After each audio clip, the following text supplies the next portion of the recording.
അസ്സലാമലൈക്കും. അപ്പോൾ ഇന്ന് നമ്മളുടെ പരിശുദ്ധമായ റമദാൻ തുടങ്ങുകയാണല്ലേ. എന്തൊരു സമാധാനം നിറഞ്ഞ ഒരു ദിവസങ്ങളല്ലേ ഇനി വരുന്നത്. അപ്പോൾ ഇന്നത്തെ അത്താഴത്തിന് ഞാൻ പഴം പുഴുങ്ങിയതും മുട്ടയും കേട്ടോ എടുത്തിട്ടുള്ളത്. അപ്പോൾ എല്ലാവരും നല്ല സന്തോഷത്തോടെയും എല്ലാവരുടെ തെറ്റുകളും പടച്ചോൻ പുറത്ത് തരട്ടെ. തഹജ്ജുദ് നിസ്കരിച്ചു. അപ്പോഴാണ് ബാങ്ക് കൊടുത്തത്. സുബ്ഹി നമസ്കാരവും കഴിഞ്ഞു.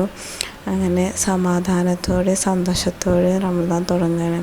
അപ്പോൾ ഇന്ന് ഞാൻ നോമ്പ് തുറക്കാൻ വേണ്ടിയിട്ട് സമൂസയും അതേപോലെ കട്ട്ലറ്റാട്ടോ ഉണ്ടാക്കുന്നത്. അപ്പോൾ അതിലേക്ക് ഉള്ളി, ഇഞ്ചി വെളുത്തുള്ളി പേസ്റ്റ്, നമ്മുടെ വേപ്പിലയൊക്കെ ഇട്ട് വഴറ്റിയതിൻ്റെ ശേഷം പിന്നെ അതിലേക്ക് നമ്മൾ സാധാരണ ഇടുന്ന പോലെ പെപ്പർ, മഞ്ഞൾ, ഗരം മസാല ഇതെല്ലാം ചേർത്ത് നന്നായി മിക്സ് ചെയ്യുക.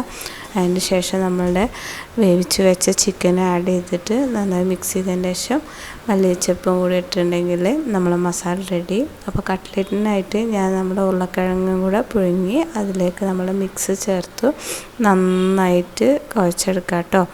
അപ്പോൾ കുഴച്ചെടുത്ത് കഴിഞ്ഞിട്ടുണ്ടെങ്കിൽ നമ്മളുടെ കട്ട്ലറ്റിൻ്റെ ഇത് റെഡിയായി. അതേപോലെ നമ്മളുടെ സമൂസ ഷീറ്റിൽ നമ്മൾ മസാല ചേർത്തിട്ട് സമൂസ ഉണ്ടാക്കി.